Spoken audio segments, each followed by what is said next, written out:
ప్రార్థనలు అడిగిన వెళ్ళను పొంది ఉన్నామని నమ్మకపోతే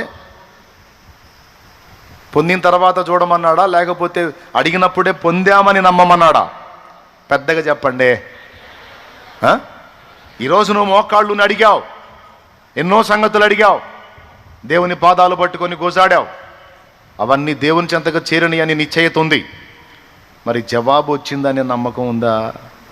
ఏమో అని లూసిఫర్ గాడు బాణం వదిలితే ఏమోయిందిరా సైతాన్, నాకు డౌట్ లేదురా, ఇప్పటిదాకా చేసావుగా ప్రార్థనలు, రాని జవాబు ఇప్పుడు వచ్చిద్దా అంటే, ఇప్పటిదాకా చేసిన ప్రార్థనలు దేవుని దగ్గర ఉన్నాయి, ఈ ప్రార్థన కూడా వెళ్ళింది, మొత్తానికి సమాధానం వచ్చింది రే దరిద్రుడా, మొత్తానికి సమాధానం వచ్చిదిరా.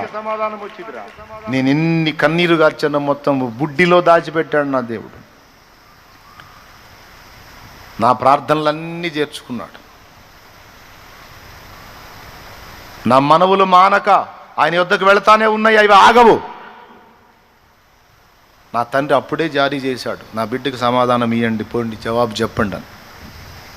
తప్పకుండా ఆయన సమయంలో నాకు దొరుకుతుంది, అది నేను ఖచ్చితంగా పొందుతా. నేను చేసిన ఏ ప్రార్థన నిష్ఫలం కాదు, నాకు విశ్వాసం ఉంది అని. నువ్వు ఎప్పుడైతే నీ మనసులో నీవు సమాధానం చెప్పుకున్నావో, నీ మనసుకు నువ్వు ఆన్సర్ చేసుకున్నావో, అవుట్ వాడు వదిలిన అగ్ని బాణం నాశనం అయిపోయింది. దానికి విరుగుడు విశ్వాసంతో నువ్వు పలుకుటయ్యే, నీ మనసుకు నువ్వు విశ్వాసముతో చెప్పుటయ్యే. సియోనుకే నా ఓడ పయనం ఆగదు ఏ చోట, సియోనుకే నా నది. ఆపగలడా ఎవడైనా? ఆపగలడా ఎవడైనా? ఆపలేడు. ఎందుకంటే నా చెయ్యి పట్టుకుంది నా యేసు. ఎవడు వదిలిన ఆయన వదలడు, ఎవరు మోసగించిన ఆయన మోసగించడు, ఎవరు విడిచిపెట్టిన ఆయన విడిచిపెట్టడు. ఆయన ఎంతైనా నమ్మదగినవాడు, ఆయన ఎంతైనా నమ్మదగినవాడు. నా పయనం ఎవడు ఆపలేడు.